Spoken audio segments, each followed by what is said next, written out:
The Bible's viewpoint. You can satisfy your spiritual need. Humans possess a spiritual need that is as fundamental as the need for food. When it comes to nutrition, however, we have many good choices because of the great variety of life-sustaining foods available.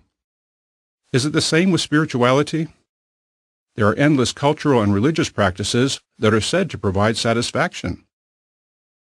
Many feel that as long as you do something spiritual, it really does not matter what you choose to believe or what form of worship you engage in.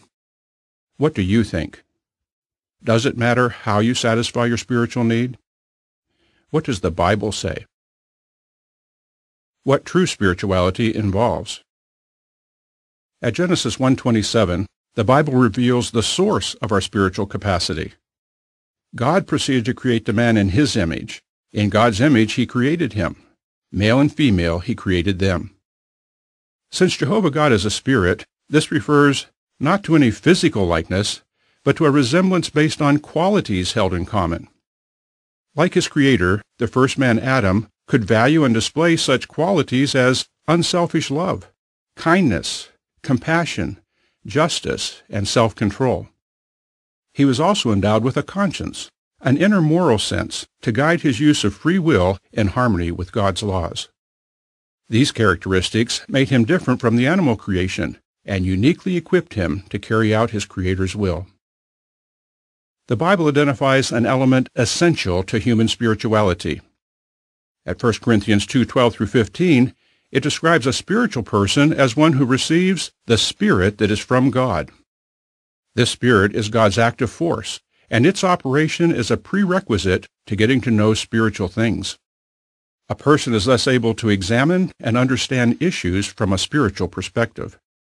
By contrast, a person lacking God's Spirit is called a physical man, one who considers spiritual things as foolishness.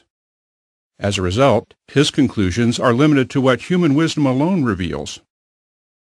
Hence, while our spiritual capacity stems from being made in God's image, genuine spirituality is not realized through self-awareness, human wisdom, or personal achievement.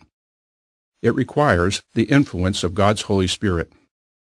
In fact, those who refuse to be influenced by God's Spirit, choosing instead to pursue their own desires and ungodly things, are described as not having spirituality. They are driven by fleshly appetites and inclinations. Filling the need. True spiritual fulfillment begins with acknowledging Jehovah as the Creator and recognizing that we owe our existence to Him. We thus realize that our life has meaning only to the extent that we do His will. Doing God's will provides purpose in life, an aspect of our spiritual need that is as vital as our physical need for food. That is why Jesus, a man renowned for his spirituality, could say, "My food is for me to do the will of Him that sent me."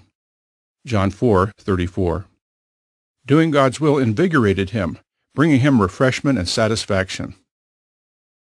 Since we are created in God's image, true spiritual satisfaction also depends on our conforming our personality to His.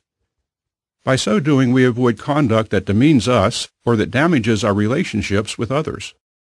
Choosing to live by Jehovah's standards elevates our lives and contributes to real peace of mind, since we are spared the plague of a guilty conscience. Jesus revealed another fundamental truth regarding filling our spiritual need when He said, "Man must live not on bread alone, but on every utterance coming forth through Jehovah's mouth." Matthew 4:4. Our spirituality requires constant attention. Through the Bible, Jehovah provides the answers to life's questions, questions that are common to all people. Source of true happiness. A person might relieve hunger pangs by eating junk food. Similarly, we could fill up on activities or philosophies that seem to satisfy our spiritual appetite. But just as surely as a poor diet leads to malnutrition, disease, or worse, failing to satisfy our spiritual need properly will ultimately result in harm. If, however, we develop a relationship with Jehovah God, seek to do His will, and follow His guidance, we will find the truth behind the Bible's words recorded at Matthew 5:3, "Happy are those conscious of their spiritual need." Have you wondered, where does your spiritual need come from? Genesis 1:27.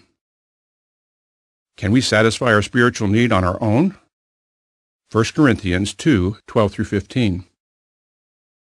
What must we do to fill our spiritual need? Matthew 4:4, John 4:34, and Colossians 3:10. End of article.